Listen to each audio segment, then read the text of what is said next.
Hello, hello, hello. We're so happy to have you here with us. Once again, we are live, large and in charge, but this time we're in person. Hello, Amber. I know we get to see each Oh other. my Hi goodness. guys, how are So you? we are so excited to have you. It has been a crazy, wacky week, but in the best way possible. And this is what happens every year as we lead up to the holidays, right?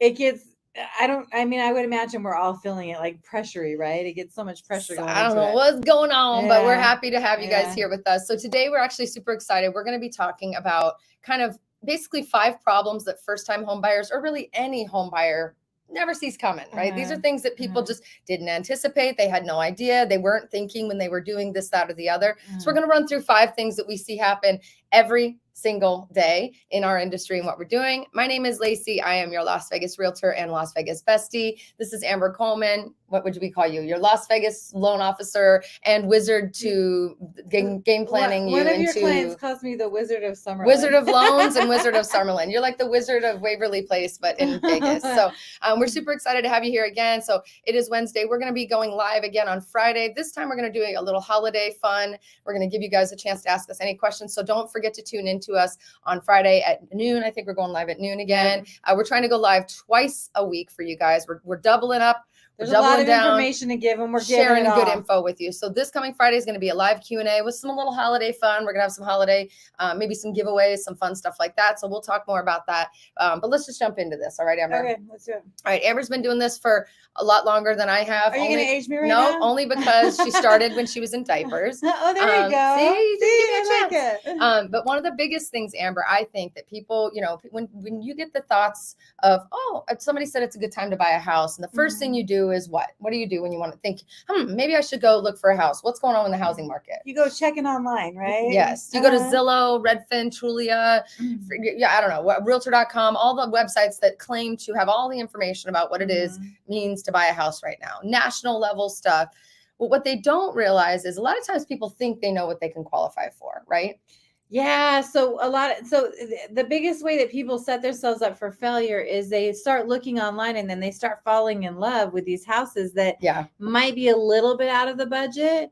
And, a few people will find something that's below the budget and then can go above, but most people will find things that are a little bit above the budget. So then your heart set and your mindset on, I want this house. And then we get you qualified and it's a lesser house. And then it's a constant, I don't know, just disappointment, right? Yeah. It's like that expectation thing. We have our high expectations and then you have to bring them down. And it doesn't help that like Selling Sunset and all those shows that are on TV and on Netflix get you dreaming a little dream about, oh my God, wouldn't it be amazing houses, to live in those multi-million-dollar, billion-dollar houses? We want that for you too. Trust me. We all want that for everyone who we work with.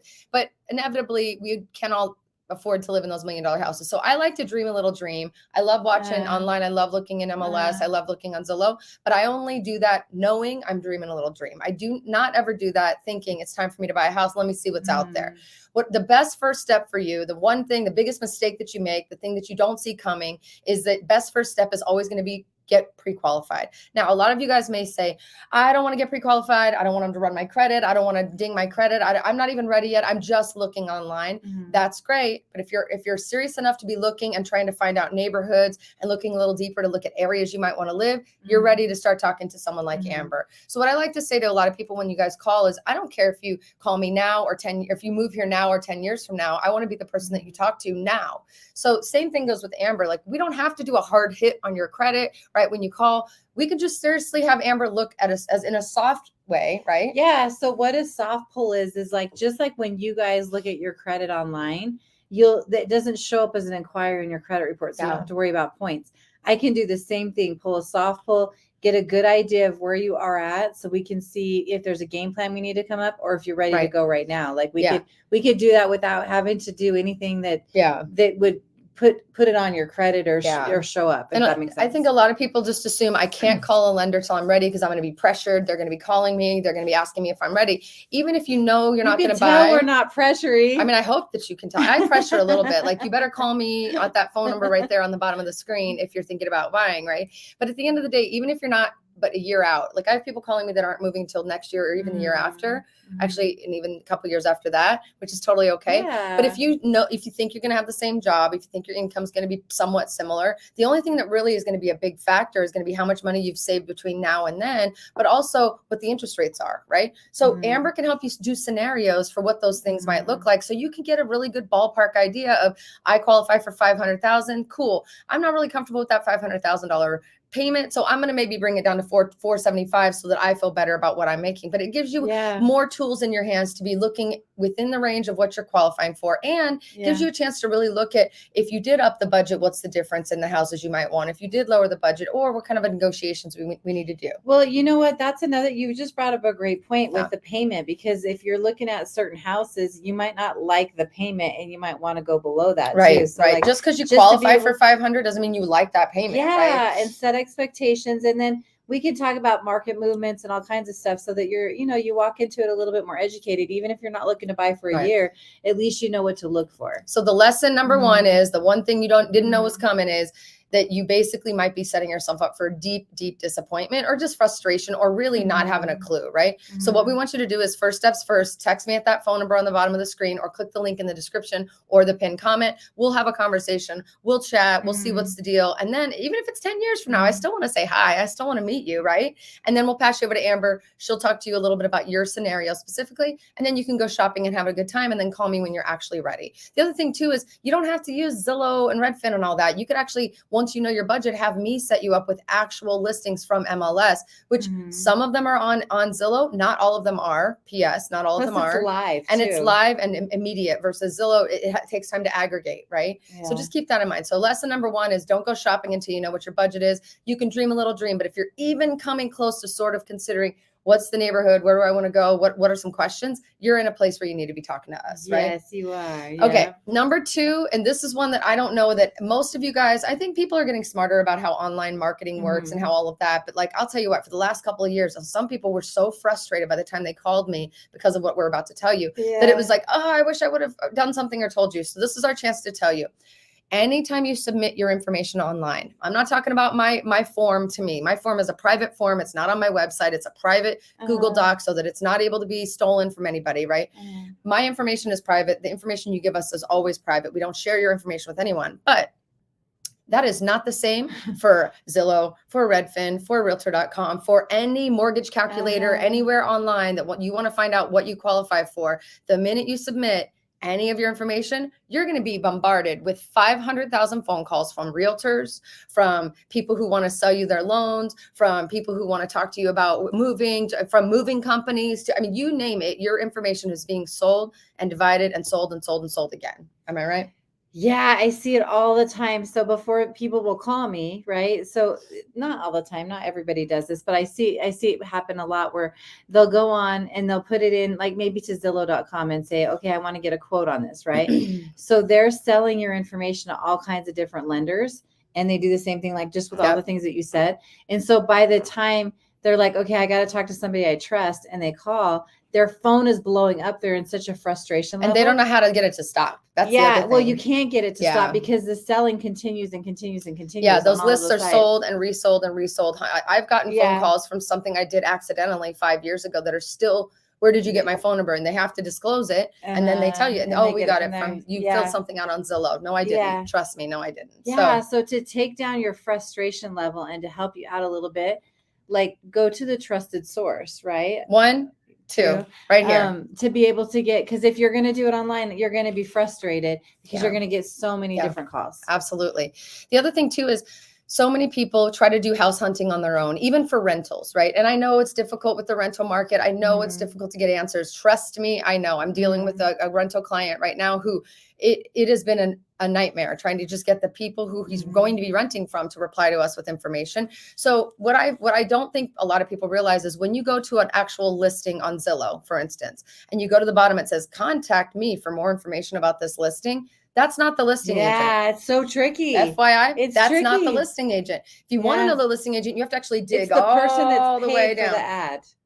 and they pay a pretty penny. And what happens with Zillow and with all the realtor.com is there's these programs that they sell to us as realtors as well as to lenders, where people who are trying to get leads, basically, who want to be able to get their business going. They will sell us thousands of dollars a month we pay to be on what they call it's called like round robin phone calls, robocalls, to where if you push a button that says put me in contact with someone like a realtor about this listing, it'll go through whoever's paid that thousands of dollars. The first one to answer is the one that gets the business. And so it's a really frustrating component. I'm glad you're like saying everything that happens though, it's just really hard because people, there's so much frustration and all of it's for money, right? Like people that are paying for these ads or paying to, and and listen, good for them for paying for leads. It does work sometimes. There are people that when you answer the phone, you're able to get the business. But what inevitably it becomes is you go into a database that now all these people have access to your information, and you are getting peppered up by 50,000 realtors. Yeah, so if you want information about a specific property, send it to me. My phone number is right on the bottom of the screen. Let's talk about it. What you're looking for, what information do you need about that property? Now, if I'm going to give you the information, I'm going to want to be your representative. And that's kind of the deal that we have to make. But if you're starting to click around and try to call 6, 7, 8, 10 realtors, you're not going to get the same answer. It's definitely not going to be the realtor who's listing that home. And a lot of them, unfortunately, will pretend as if that is their listing and then call the other person to get the information that they need to give you, just to keep you on the line and to keep you as a possible lead for business. Sneaky. It's very sneaky. I'm not a fan of doing business that way. I'm fortunate enough that we've spent a lot of time over the last 7, 8 years building this channel and what we do to build a trusted network. But I'm telling you guys, please, for the love of God, please, if you have information that you need to get on a rental property, or if you want more information on an area, or if you see a house that looks amazing and it went under contract and you want to know, send it to me. Let's talk. I will work with you. I will find out what's going on, but I absolutely don't want you clicking I want to get me more information, because you're going to get bombarded with emails, bombarded with text messages. Oh my God. And bombarded with phone calls. The phone calls are the worst. I don't even answer my phone half the time. It's hard because then you end up having to filter through all the scam, like the scam likely ones, likely ones or whatever. Yes. If they call on one of those numbers. So it's very frustrating. Very frustrating. So 2 things. Number 1, don't go shopping without knowing what the heck you are qualified for. It's soft pull. We can tell you, even if it's 3 years in advance, we can tell you what you kind of should be looking at. Yeah. Number 2, please don't submit your information on the mortgage calculators or on any of those websites to get more information. We are the information right here. We got you, boo. We got you, boo. All right. Do. Amber, what's number 3? Number 3, not being able to close on time or at all due to not understanding the process or the listing to the lender. So here's a story that I have. So there's a client that was shopping around, right? It wasn't one of my clients. She ended up calling me shopping. So she was already in process to buy a house. What do you mean by shopping? What was she shopping? So she was shopping the rate. She was shopping rate, fees, everything. So she got into contract. So she found a house. Got a pre-qualification, because she wouldn't have gotten a contract without it. From somebody. In contract, and then she started to call you to see what you could do for her lately. She was calling me and 10 other lenders to see what more she could do, like what she can gain, fees, everything else. So she was trying to work the system for a good 15, 20 days in contract. So after she was in contract. So remember, when you write a contract on a house, you're given typically 30 days to close. So she didn't realize that she had signed a contract that had all of these dates on it that protect her money. Who was her realtor? Who was that realtor? I want to know, first of all. So then when she's calling me, I'm like, wait, how long have you been in this process? So I'm trying to help her to see, you need to pick who you're going with right now and go, because you've probably already passed all those dates. Well, at the very end of the process, I didn't take the loan, but I kept in contact with her. And so what ended up happening is she went way too long. By the time she gave her paperwork to a lender, there was problems with her paperwork. She had already passed the timelines that she could get her money back and cancel. And she didn't give herself any time to be able to deal with any problems, and might not have been dealing with the best person to handle the problems, because you got to look at that stuff too. And she ended up losing the house, the money, and the earnest money that she put down. So there's certain time frames that you have to be able to stick by. And what I would say is, if you're going to shop alone, it's never a bad idea to be able to shop, right? To be able to see. We want to make sure that you're comparing apples to apples. Getting the best deal out there, right? So it's never a bad idea, but do it before you go into contract. Yeah. Do your due diligence before you start really getting serious about writing a contract on the house, because the protection of your money is the most important thing. The last thing we would want you to do is get into contract on a house and then something happens to the earnest money that you put down, or any money for that matter, because there's appraisal, there's inspections. So she lost that money and lost the house because she did it backwards. She didn't follow instructions. So really, that is our number one goal, is protect your money, protect your assets, protect your privacy, of course, but beyond that, then protect you, right? So there's levels of protection, not even levels, there's layers of protection that come in this process. So when you are looking, the whole point in me saying reach out early is not only, number one, we want to be a part of your journey the whole time, right? But it gets you in the right step of the process to go through. So it's my way of basically hand holding you through, saying, okay, now that we know each other, now that we know what we need and we want, okay, I know your timeline. Now we must talk to Amber. Now that we've talked to Amber, if you want to shop around, now that you see what Amber is going to give you, feel free to do that. But we will not be writing any contracts until we know the loan officer you're going to be using, the company that we're going with, and really what your loan looks like. Because actually, as a part of, you breach the contract if you change any and all of that after you go into contract. You can, but you have to keep the seller in the loop on what you're doing when it comes to your loan, so they know that things have changed, right? So if you go in claiming you're a cash buyer and then 10 days in go, we're going to do a loan instead, there's a required legal conversation that needs to happen. And so she didn't listen to her lender, essentially. And everybody, the other thing is, know the processes or whatever it was. Like, you always try to think that it's black and white. And sometimes in this world, it's not as black and white, because if you have problems with the way that your employment was or something like that, there might be a little bit more work that's put into that. That's beyond the black and white world. I love that. So again, it's not about you needing to know everything. It's about you trusting the people you're working with. Hopefully it's us, right? If it's not us, we both understand. I had a client the other day said, hey, we bumped in and met this lady. She's a realtor too. We're going to work with her. I said, great. Let me know if you need any help. Like for us, it's really not about hoarding you. It's about making sure you're educated about the process. And that kind of leads into the next step, actually. So again, I'm going to reiterate all of them as we go through. Don't go shopping unless you know what your budget is, and you don't have to do a hard pull to find out that budget. You can call us. We can give you guidelines to think about. Number two, do not submit your information online. You're going to get bombarded with a billion phone calls, and most of the stuff you're clicking is not going to send you to the person you think you're going to. So there's that. Not being able to close your loan, or not understanding, not being able to trust who you're working with and understand the process, the steps that go into it, is basically the one we just talked about. Listen to your lender, listen to your realtor, please listen to us. But the next one is really understanding those timelines for the process, whatever, when it comes to rates, paperwork, and approvals. So I know when it comes time for us to write an offer, this is basically how it goes.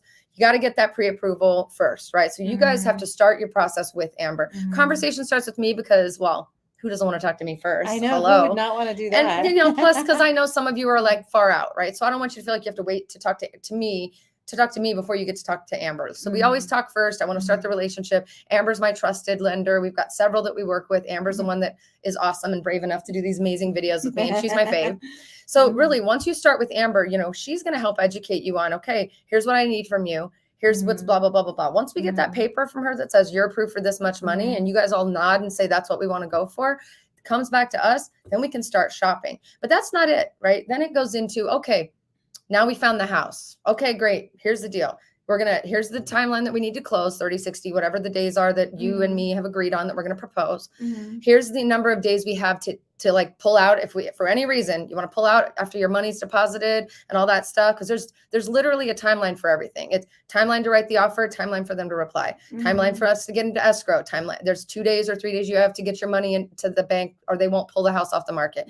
Then the clock starts as well for getting your due diligence done, getting all of your inspections done. There's timelines for when you can pull out of the contract and not have to explain why. You just get your money back and we move on with our life.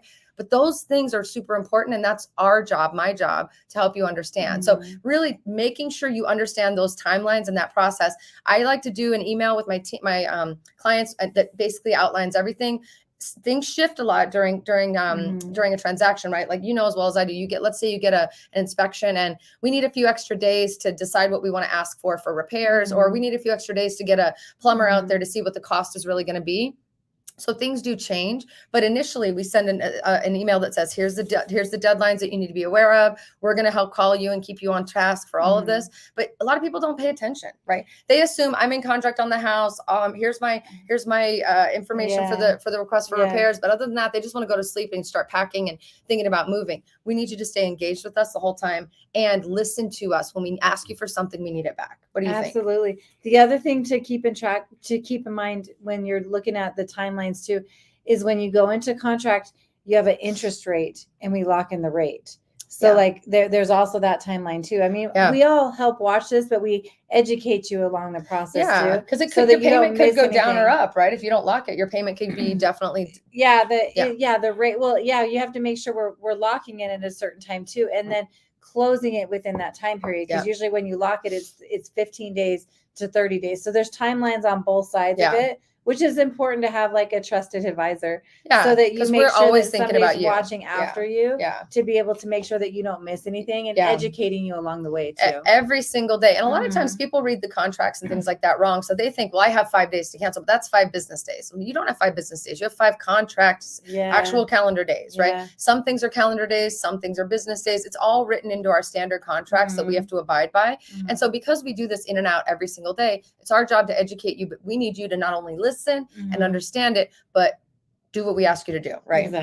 Exactly. So, all the things that we've already talked about, these are things that, first-time home buyers are just, always setting themselves up for disaster. Even any home buyer setting yourselves up for disaster and things that you just don't see coming, right? The other thing that a lot of people don't see coming is a lot of people misunderstand those deadlines and timelines we were talking about. So specifically to purchasing. So the deadlines for buying a new home is very, very different than the buying a resale. The deadlines for being able to cancel is very, very different than being able to cancel with the resale.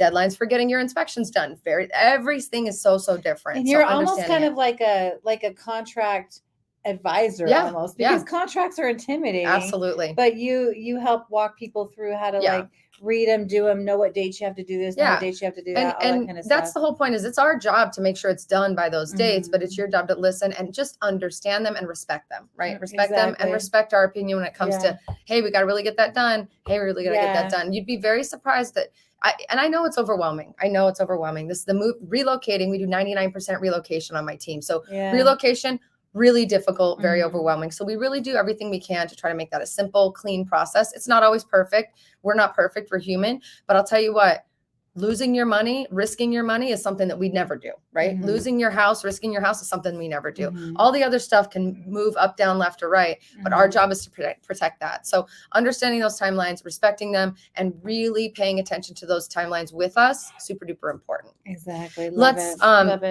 read, what's the next one? We've got a little list here, little notes, and then we're going to get to your questions at the end. If you do have questions for us, by the way, drop it like it's hot in the comment box below. We would love to answer your questions. Make sure that we're here for you guys. It doesn't have to be about today's topic. Today, we're just simply talking about 5 problems any kind of home buyer, even first-time home buyers, don't see coming. So that's all. We're having some fun with that today. But talk to me. What's the next one? So what really happens when you cancel the contract? Oh, I love this one. Let's talk about that. So most people don't see this coming. A lot of people think I'm getting a lawyer. That's it. They canceled. Easy, right? I'm getting a lawyer. No, you're not. Yeah. Can you? Of course, you have the right to get legal representation. But in our buyer's contracts, especially for resale homes, there is a very large clause that says that you and the seller both have to agree to go to mediation to try to solve the issue before we move on to getting lawyers. So a lot of people, and I've even had clients who are so upset at the experience that was really nobody's issue. It was just a misunderstanding, or the seller's being a butthead and that, doesn't want to make the repairs, and they want to cancel, whatever. So when you cancel the contract, you have already agreed in writing, and so have they, that you both agree to go to mediation, which is a formalized process at the real estate division, that you go in and you guys sit in front of a mediator, an assigned mediator, and that you have to go back and forth and try to mediate this before anybody's allowed to go and pull legal action, or anybody's encouraged to do that. The other thing that happens when you cancel a contract, and a lot of people don't know this, is everyone has to agree to release your earnest money. Now, let me just be really clear with you. That does get tricky. This is the worst part of our contract. I absolutely hate it. I think it's dumb, but I know why it's there. Here's what I mean. So let's say I wrote a contract on a house for you. You're stoked about it, and we've got 5 days to pull out, or 7 days to pull out for any reason at all. All right. So we get getting close to that. We're on day 6. and you get the report back saying there's a huge water leak, and we talk to the seller and they say, screw you, we don't want to fix it. Take the house as is. It said as is in the listing. And you're like, I literally don't want to buy a house with a huge water leak if you're not going to do the work, right? So you on day 6 say, I want to cancel. Even though you had up till day 7, right? You had 7 days to cancel. I'll say 7 days to cancel. Day 6, you canceled. We put the paperwork in on time. It's timestamped. We did everything right. That seller can be a butthead because they're pissed that basically you canceled on them, and now they have to go back through the selling process again. And they can do this and cross their arms and sit back and say, well, I'm not going to sign that document to release their earnest money. The title company is the one who holds your earnest money in escrow. So basically, when you go into contract, you send your $3,000, $5,000, $10,000, whatever the money is, to hold the house, to show in good faith that you're going to go through this process, right? Mm-hmm. That nobody touches that money but the title company. I don't touch it. The other agent doesn't touch it. The seller doesn't get to have access to it. So it sits in an escrow account. It doesn't matter that you definitely did everything right. If that seller's being a real butthead, they will not release that money to you until he signs or she signs that document saying, I agree that we are canceling this contract. Now, so who fixes that? Mediation? So mediation. So then you got to go through the mediation process even for that sometimes. And I've had it happen. I've had clients, they had a big rift. They showed up at the house. They actually met the seller, which you're not supposed to meet them. They got into an argument. Now everybody's mad at each other. I'm over here going, why didn't anybody call me? What's going on? Right. Crap. And because they said something offensive, right? It's days of our lives. Here's the problem. Here's when that becomes a real issue.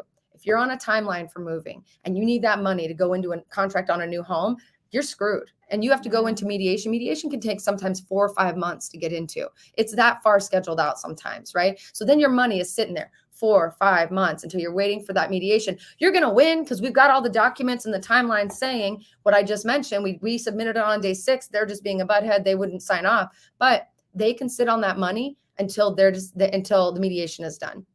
So there are evil people in the world that do those things. I don't understand it. It makes no sense to me, but a lot of people don't even realize that's a thing. So what we try to do in our team is really build a really strong foundational relationship with the other agent, get a really clear understanding of who is this seller before we go into contract. Who's your seller? What's their personality? Tell me what they're like. Are they easy to work with? How's your experience been with them? So that we get a really cool understanding of like what we're walking into. You're right, because they need to be interviewed just as much as they try to interview the buyer. Absolutely. On the buyer side so too, we cannot always foresee someone's head popping off, right? I had a client recently that I definitely didn't. I had a client that I did not see coming. We had a client that we did not see turning into the monster that they turned into. But this is just what can happen. So even if we do our job and every check mark and every dot is I is dotted and T is crossed, they can still be buttheads on the other side. So we really work on a relational level to make sure it's done right, make sure we're staying ahead of those timelines, and make sure that we're telling everybody what's going on at all times. And as long as you're listening to us, like we said, and you're following that, you really very rarely get into this situation, but it has happened. It's happened on my watch, and I've seen it happen on other realtors' watches. We've gotten the money back because we always stay ahead of the timelines. We never put your money at risk. Here's how much we don't put your money at risk. Let me just tell you how much we're not willing to risk your money.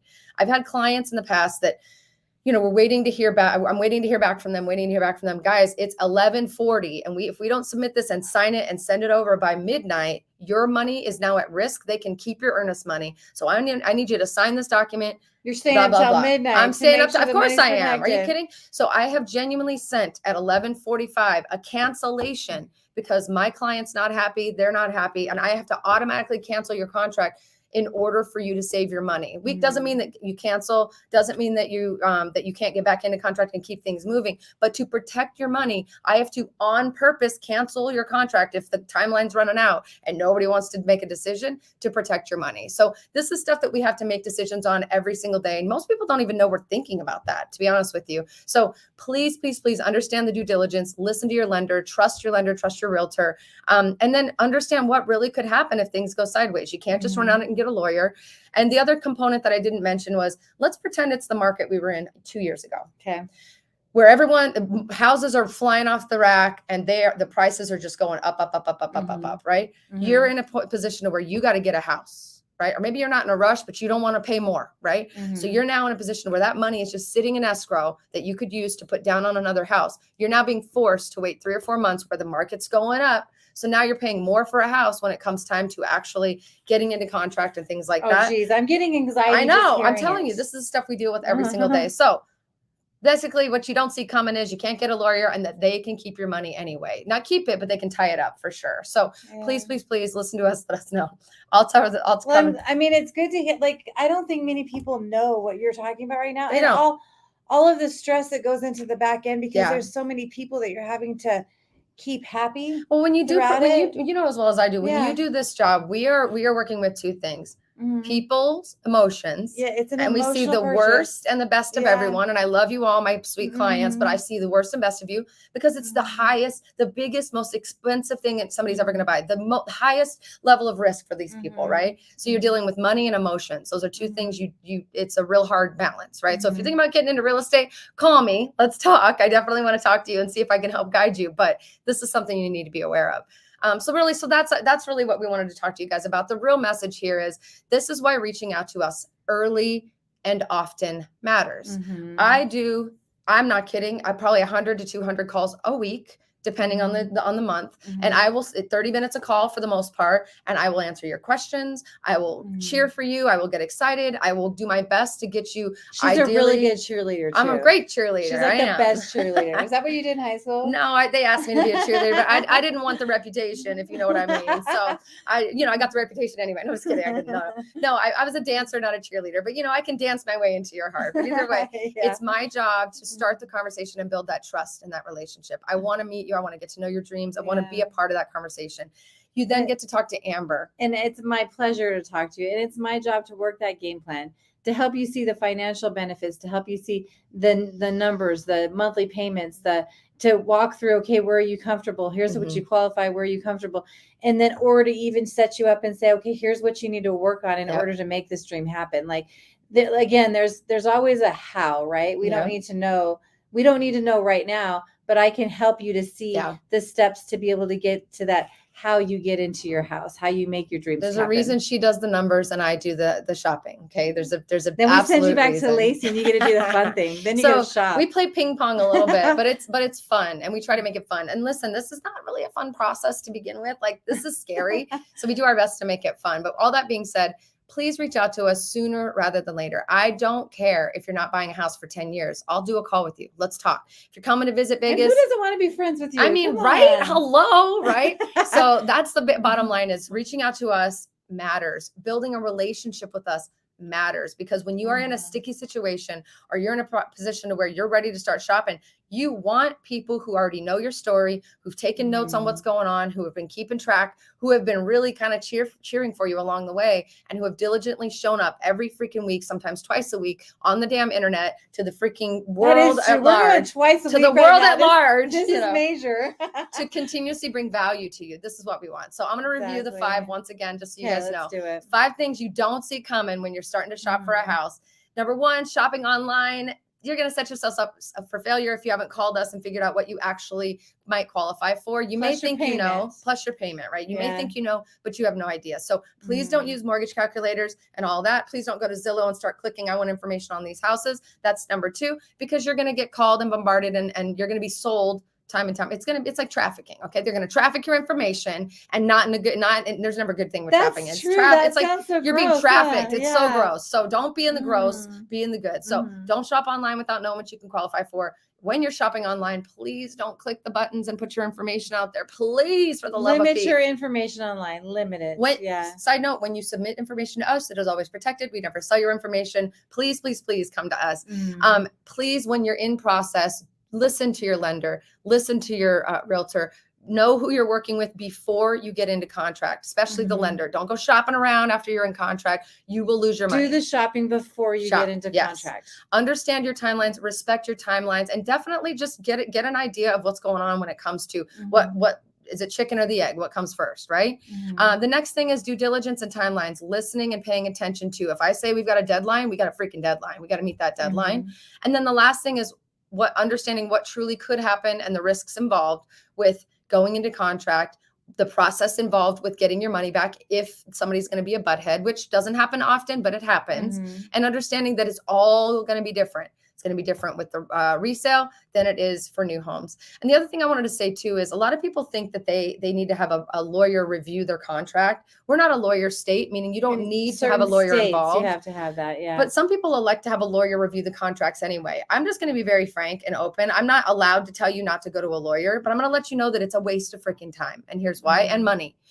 They're not going to change the contract. These are legally bounding contracts that we are required to use. The builders have their version. They're not going to change anything for you. They're just not. You either say yes or you move on. We can negotiate price. We can negotiate terms. We can negotiate certain things. Same thing with resale. But the legalese and the documentation and the words that are in the contract, get over it. That's the contract. Either accept it or don't buy a house. That's the reality. So I'm not allowed to tell you not to go to a lawyer. Please feel free to go if you feel the need and you want that gut check. But oftentimes people come back to me and say, well, my lawyer has redlined the contract and wants all these changes. And I say, congratulations. We're not even legally allowed to change that contract when it comes to what's going on the resale side. If there's like something you don't like about the terms of the contract, we can negotiate, but we're not going to negotiate what the Greater Las Vegas Association of Realtors has deemed is going to be working for everyone. Right. So I even had somebody once try to, this was the worst conversation I ever had to have with someone. There was a listing person who was doing the listing, selling their home with me.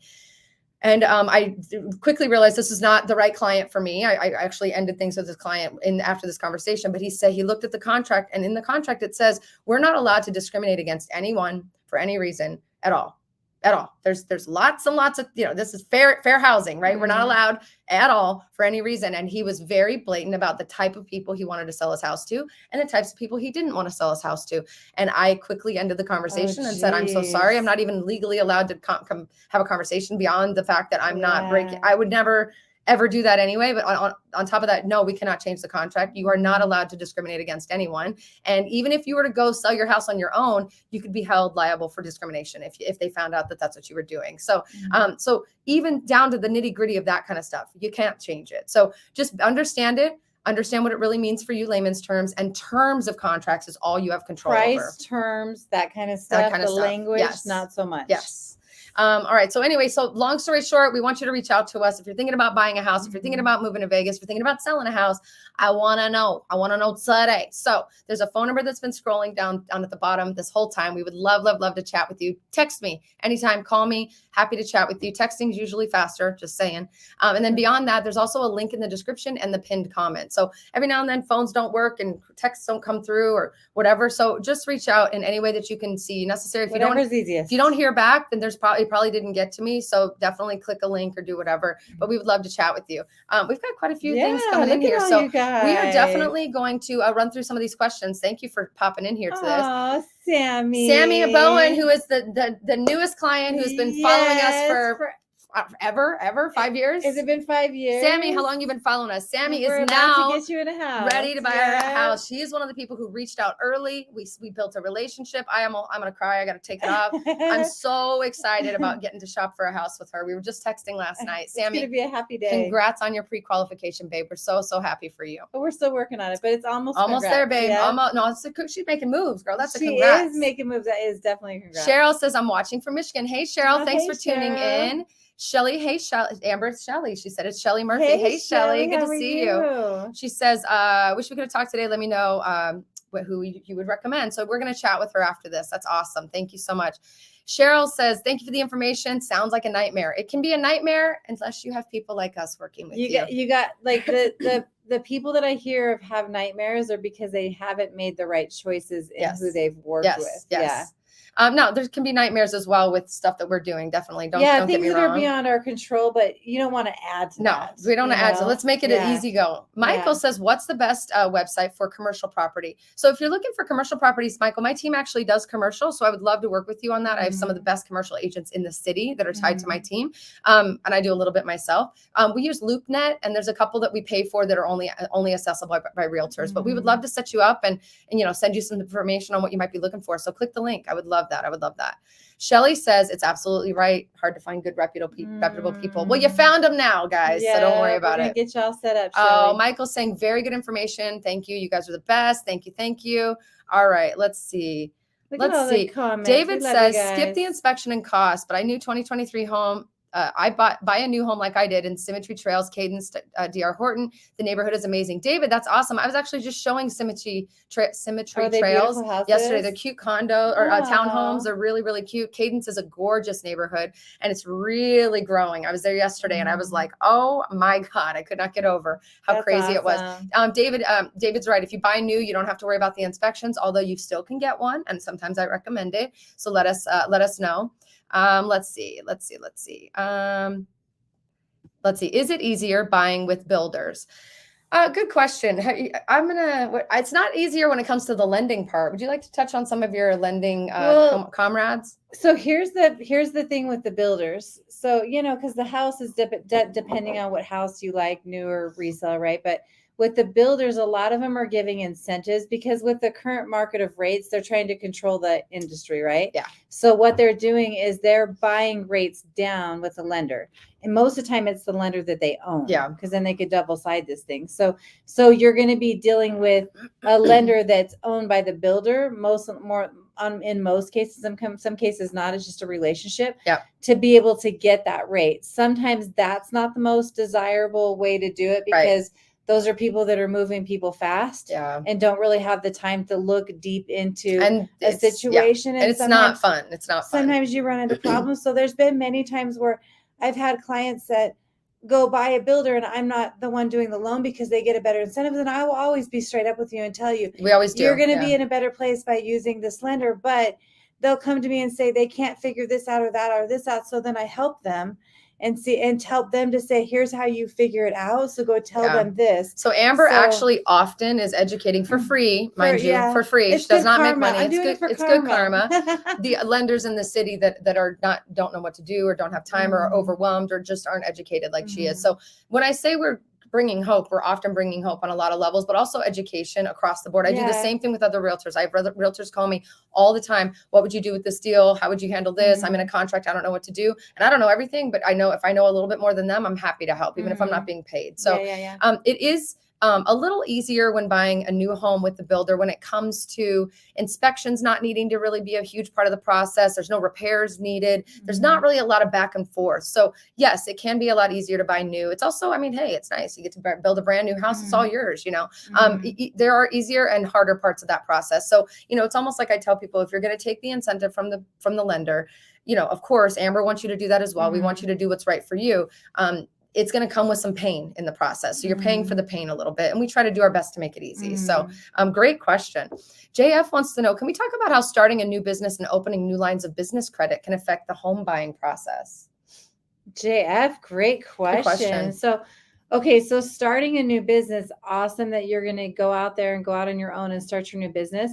When you're going for a loan, so like if you're going to buy a house shortly after after starting your business, keep in mind that the only way to calculate your income when you have your own business is to look at your tax returns. So we'd have to see what you show as income on your tax returns by the end of the year.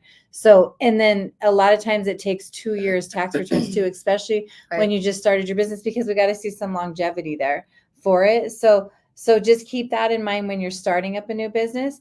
And business lines of credit, was that the next question? Yeah, it's like basically the same as any kind of loan, right? It's going to look at debt, right? Some of the lines of credit that you get, it depends on if you have to personally guarantee that line of credit, because then it's going to show up on your credit report. Or if it's just a straight business line of credit and it's just on your business, because then a lot of times we don't see it. If it's just on your business, that's going to be reported on tax returns and stuff like that. So it depends on the type of loan and whether you have to personally guarantee it. Yep. Because then it'll add to your debt ratio if you do have to personally guarantee it. I love that. That's really, thank you, JF. Thanks Great question. You're the best. Questions. Oh, Sammy says, Laci, what is the best real estate school in Nevada? Okay, so Sammy, if you're asking about real estate school, are you thinking about getting into real estate? She's looking to switch over. I love it. Maybe not. Maybe she's just being a good question asker. So there's a few that I like in town. Let me just be very straight with you guys. If there's anybody watching this that's thinking about getting into real estate, I don't care if it's in Nevada, or in Zimbabwe. I don't care. I wonder what they do in Zimbabwe. That would be interesting. I always have to ask Work anywhere I trip. go, like, how does real estate Yeah. work? What are you guys doing? If you're thinking about getting into real estate at all, I would love to do a phone call with you. So please text that number on the bottom of the screen. Let's talk. I love giving advice to new realtors. One of my favorite things to do. For a long time, I was so busy with building my team, I didn't have time. I have a little bit more time now for that, and it's my favorite thing to do. So let me help inspire you. Let me help get your head on straight. When it comes to real estate schools, the one thing that everybody, even I, had the wrong impression of was that real estate school is supposed to teach me how to do real estate, right? When you go to school, you're learning how to do the job, right? You're learning the laws. You're learning how to pass the test is what you're learning. I guess that is true. Like, you're just how to pass the test. So if you're thinking about doing real estate school, just know you need to have a solid mentor. It would be best for you to have a solid mentor, yours truly, outside of the school once you get licensed, to show you the way, to make sure you don't get yourself into any trouble. It's really scary, and it's very easy to mess up, and it's very, very easy to put yourself and your client at risk. So definitely want to make sure you have someone strong. I am mentoring people across the nation. I actually have somebody even in the Philippines that I talk to. So I'm letting you guys know. Yes. So I'm letting you know, if you're thinking about getting into real estate, yay. Let's talk. I don't care where you are in the world. I want to help educate you a little bit about it. Each state has its own laws. Each country has its own laws, but real estate's real estate at the end of the day. So let me help you guys. The one that I like the most in town, and it's only because I like it because they offer an online version, is Key Realty. And they also run deals a couple times a year, but they're probably the most popular one, I would say. Because they do online. Most people don't want to go in person. There's a couple though. Really, really good question. Mark from Wiki Watchy. Is that how you say that? Wiki Watchy, Florida. I watch all your videos. Love them. Thank you, Mark. I just wanted to figure out how to say Wiki Watchy. That was really funny. Yeah, I didn't even know that was a place. Wiki Watchy. That's a road trip right there. That's a work trip. Mark, we're going to let you know. Yeah. Matt says, do you ever run into issues with getting back or getting the loan or due to liens on property? Yeah. Yes. Yes, we do. Yes. Yeah. There's been some people, like I can think of one recently where the seller had a tax lien that he wasn't aware of on the property. And so it was trying to get that situated. Yeah. You know, I'm sure you've ran into them a lot as well. A lot of times. So we have different types of liens. So there's mechanics liens, which basically are, let's say you had a pool put in and then you and the stupid pool guy got into an argument and then you said, screw you, I don't like what you did, I'm not paying the bill. Well, he has the right as a business owner to put a lien on your property so that he will get that money back if you sell your home. So for that amount of money, because you agreed to go into business with each other, you agreed to contract him for your work. He did the work and you didn't pay the bill. So there's mechanics liens. There's also solar liens. So like if you put solar's a real pain in the butt sometimes. I'll say it out loud. So here's what I say it out loud. So in next year, we actually have, we're going to see if we can bring a solar expert to come in and talk about this, and also an appraiser in to talk about this on live with you guys. But if you put solar on the property, that's another lien. If it's a leased solar, if you pay it off, cool. But I would hope you wouldn't sell your house within 10 or 20 years, because that's how long it's going to take to recoup that money, I guess, from energy saving. So that's another lien. So yeah, we do run into those. Typically they can be handled for the most part. Tax liens have been an issue. That we just require that it be paid off. For the buyer representation, we require that the seller pay it off in order for us to close. And they usually are required. They're going to do it, right? They want to sell the house. They have to do it. We have no choice. Have a clear title. Yeah. So, just so you know, that is a big thing. Like, we will not close on a house if we know there's lingering or cloudy anything over it from the previous. And there's even title insurance actually that is purchased on your behalf through the title company that makes sure you're protected for that stuff even after the house closes for a while. So something to be aware of. Good question.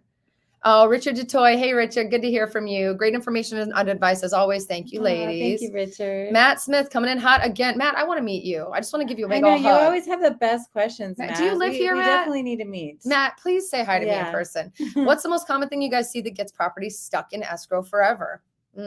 I've never had one stuck in escrow forever. Probate is hard. Probate's tough. So if someone passes away and doesn't have a will and doesn't have something set up for them, that takes 6, sometimes 9 months. Gosh, I'm trying to think of another one. No, the only other thing would be, you a lot. I had something come up one time where both the seller and the buyers wanted to be in contract, but there was some stuff. I think it had to do with the tax issue that the guy had to go have it refile his taxes he wanted to prove that he didn't owe the money that was the lien on the home or something. So he asked for the buyer to give him 60 extra days. And then after the 60 extra days, he got another 60 days. So he was trying to fight with the IRS while we were in escrow.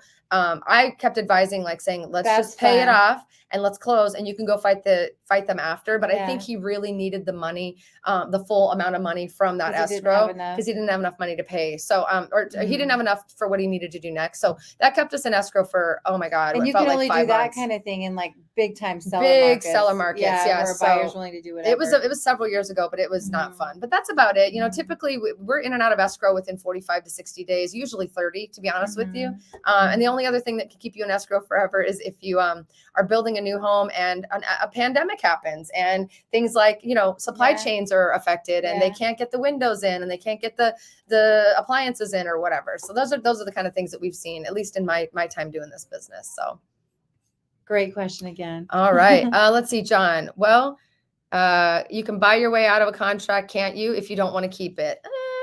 John, that's a really good point.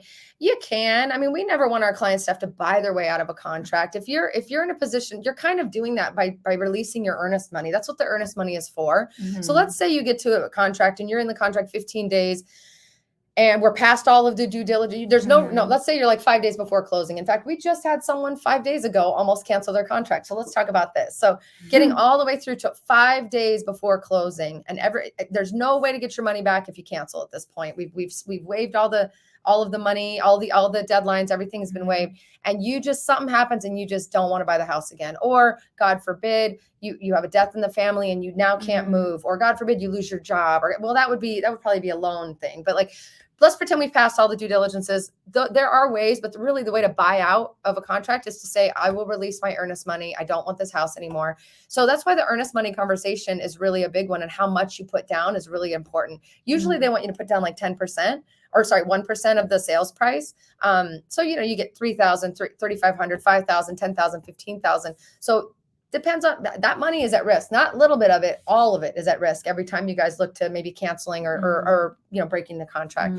The other thing too that a lot of people don't realize is sellers really don't have the ability to cancel. When they list their home for sale, they can't change their mind after they're in contract with you. What they can do is make it very difficult for you to not want to buy the house. Yeah, they can say no to anything. They can say no to everything. So they can say screw. They can make it very hard so you're forced to cancel, but they do not have the right to just cancel on you. So a lot of people get confused by that. So I think that's really, really good. Sammy says, what's the process if you don't qualify for a grant, but you're still able to get the 3.5 together via family, 3.5% down payment together? That's just a straight FHA loan. So like if you don't fit within the income calculations or the debt ratio or whatever it is for a grant, and then you just want to put the 3.5%, that's a straight FHA loan. You can get a gift. So FHA is kind of cool because you can get the 3.5% from grants, like we were just talking about. You can get it from gifts from a family member, gifts from a close friend, then you just kind of notate your relationship on the gift letter. Or it can come from like a 401k. It can come from a multitude of different things for the down payment. I love that. But we'll provide a gift. So FHA loans, we have to have you and the gifter sign a gift letter. And then the person that's giving you the gift has to also give a bank statement to show that it came out of their account. Yeah, because you can't have it as like mattress money and then hand it to your mom and say, tell them you're giving me this money, you know, that kind of thing. Yeah. And FHA loans are really particular that way. Yeah. So, but it is possible. So yeah, Great girl, question. we got you, girl. Good question. Oh, Sammy, she said, let's talk real estate, Laci. That's what I thought, girl. Oh my gosh, Mark says Weeki-Wachi is where the mermaids swim. Okay, Weeki-Wachi. Yeah, we definitely need to go. We gotta there. go. I'm a mermaid. All right, Tony says we bought a new 2-story in Foxtail, Summerlin in 2021 with a 2.87 rate. Looking for a second single story, but don't want to sell with that 2.87 rate. Tony, I hope you're talking to me about looking for that new home, man. Come on, don't watch my videos and not work with me.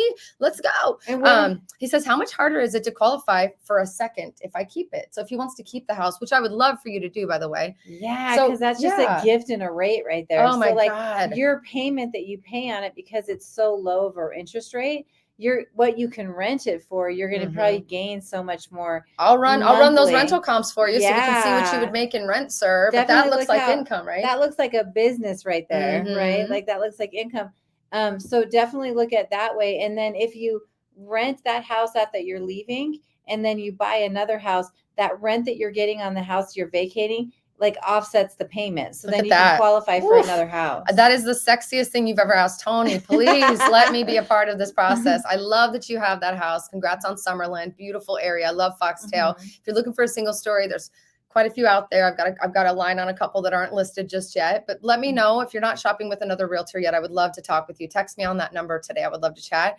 But that's the advice I give to every client that calls me. In fact, anytime somebody's like, I have to sell my house in Michigan before I move. And I go, do you? I mean, do you have to sell that? What's the rental market like? A lot of people, the idea of running a rental house, it's just, I don't want to deal with it. But that's what property management companies are for. Yeah, get yourself a good property management. And in this town, and even in other towns. To make money is never easy, right? Sometimes you have to put in a little bit of effort, right? We're constantly, and I could make money if you sell the house out there and you use someone that I recommend because I've got a great network of trusted people. Wealth. We want you to be rich. Okay. So don't sell if you don't have to. Tony's got the right idea. Tony, smart cookie. Let's talk. Please give me a call. All right. Matt says, do you have most people get a home warranty? Abso-freaking-lutely. Yes. Now, I'm not a huge believer and lover of home warranty companies because I think a lot of them are frankly bullshit and they're full of shit. I love it how you tell the truth. I'm just going to straight up tell you. All the time. But I will tell you it's better to have one than to not have one, right? So, and also same with home insurance, but her insurance is only going to cover certain things. So what we do is we make the seller pay for it. So you get that usually paid for, by the seller if they agree. If you have a pool, they can be up to $1,000 or $1,200. If you don't have a pool, they're usually between $600 to $900, $600 to $800. So it's a really nice gift, if you will, that we usually write into the contract. We are actually going to be asking a couple of home warranty companies to come on and pitch us why they're better than the others. We're going to do a little like Shark Tank kind of thing next year. Yeah, so stay tuned. Fun. It's going to be fun. We're excited about it. We're stoked. We're trying to find some that are brave enough to deal with me because I'm definitely, whatever. But but when I do buy a home myself, I always have a home warranty, at least for the first year. And to be very honest, it makes sense to pay the $500, $600, $700, $800 a month or whatever, or a year, when like your AC goes out, right? It definitely makes sense because if you're under warranty, even if it keeps breaking and even if you keep spending that $75 for them to come out, if it only has to break so many times before it's going to need to be replaced. And that's a fat expense. Especially if you get the seller to pay for it. Absolutely. Yes. Tony, did you see me on the big screen at the Raider game? Yes, that was me. Tony. You were on the big screen? I got to be on the big screen. I've been on the big screen a couple times. Yeah, I have season tickets, so I'm at almost all of the games. So Tony, if you're going to the games, my friend, come and sit next to me. Awesome. I'll buy you a cocktail. We'll be on the screen together, and we'll talk about your single story. Oh, hell yeah, I was dancing. I don't know what I was doing, actually. My friends and I were, I don't know, I'm on it all the time. I was waiting. I want them to do the kiss cam so I can find somebody to kiss me, but I've not been kissed in a minute, guys. I'm letting you know. So Matt does live here. Matt, oh my God, Matt, will you please text me? Matt says he lives off of Arville and Desert Inn. Matt, let's get together. Yeah. I just love you. You asked the best questions ever. Would love to meet you and just thank you for that. Michael says, can most of the new properties subdivisions run gas or is it getting phased out? Absolutely. No, gas is absolutely a big part of our new home communities. The only times they're not running gas is if it's like a townhome with a shared wall or a condo. Typically they try to put in, due to fire safety, they try to put for shared residences like that have shared walls. They do electric. But I think Michael's asking about, can they run gas for like the gas appliances? I love it that you knew the answer to that question. Like, I mean, I'm kind of good at this. I don't know. I've never known that they don't do it on the shared walls. Yeah. They used to do it for the, because there are firewalls in between the houses. I've seen them do it for townhomes, but I just visited some in Cadence yesterday, and they were telling me that they were phasing it into electric for that reason, fire safety. So all the more reason. But yeah, so if you're someone who's a chef in the kitchen and wants that gas cooking, don't buy a townhome and don't buy a newer townhome and don't buy a condo. That's going to be it. Let's see here. New townhouse, all electric. See, David says, yeah, they're all electric. That's so interesting. All electric Biden home. I didn't know that it was a Biden thing. I was under the impression it's a fire safety thing because I learned about that 8 years ago before Biden was even in office. So I'm not sure. Yeah. Oh, excuse me. Let's see a little giggle here. Hello from Pittsburgh, Laci and Amber. Please hit the like button, everybody. That's right, Crash. Let's hit that like button. Yes. Thanks for the reminder, Crash. Hiccups. I'm getting the hiccups. I think it's time for me to eat lunch. We got gambling shenanigans. It's Mike from New Jersey here. What's up, girls? That's all the questions. Thank you guys. Hi, Mike. Thank you guys for joining us today. This is super fun. We're having a lot of fun with these new topics that we're doing. Again, Friday's going to be a fun one. We might have some giveaways. I've got some fun stuff in the giveaway closet. So stay tuned. She's looking at me like, you do? You have giveaways? Yeah. I'm like, giveaways. Wow, what do I have to give away? I could find some stuff too. Let's work it. So I love giving stuff away. It's the holiday season. Let's have a gift giving and some fun stuff. So tune in live noon on on Friday. You have to be live in order to receive the giveaways. And I got to figure out all the things I'm giving away, but I just surprised her with that.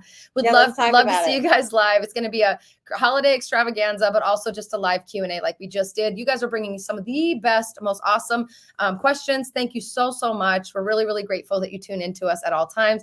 And then after the holidays, my friends, we've got a lineup that you would not believe. You're going to want to watch. We're going to be doing Shark Tank with some home warranty companies. We're going to have. Are we going to make them fight? Like, I might do that. Let's get them competitive. I want them to present. I want them to hello sharks. I want them to do like the whole nerdy shark thing. I definitely also want them to. We can ask them who's the snake. Too, hell yeah. So we're gonna do a little Shark Tank action, maybe apprentice, whatever you want to call it. We're gonna have a home appraiser. We're gonna talk about, is there a crash coming? What that would need to look like. We're gonna give you Fed updates, and those Fed updates are gonna be juicy this year, guys. You do not want to miss it. We're gonna have grant program people coming online. We are busy. We're doing this for you. So the least you could do is reach out to us. And if you choose to move to Vegas, please let me be your guide. Please, please, please let us be your people who you work with. We want to build your trust. We want to start that relationship today. Happy holidays, my love. We're almost there. We almost made it. We got past my birthday. Gotta go do a little shopping now. Got past my birthday. I'm ready to go shopping, and we want you guys to do the same. So we'll see you Happy Friday. Birthday month to you. Thank you. You know, looking 27 never looks so good or something. We'll see you guys soon. We'll see you Friday at noon, and then otherwise we'll see you after the holidays. Looking forward to it. Wishing you guys a great week, and we'll talk soon. Bye, guys.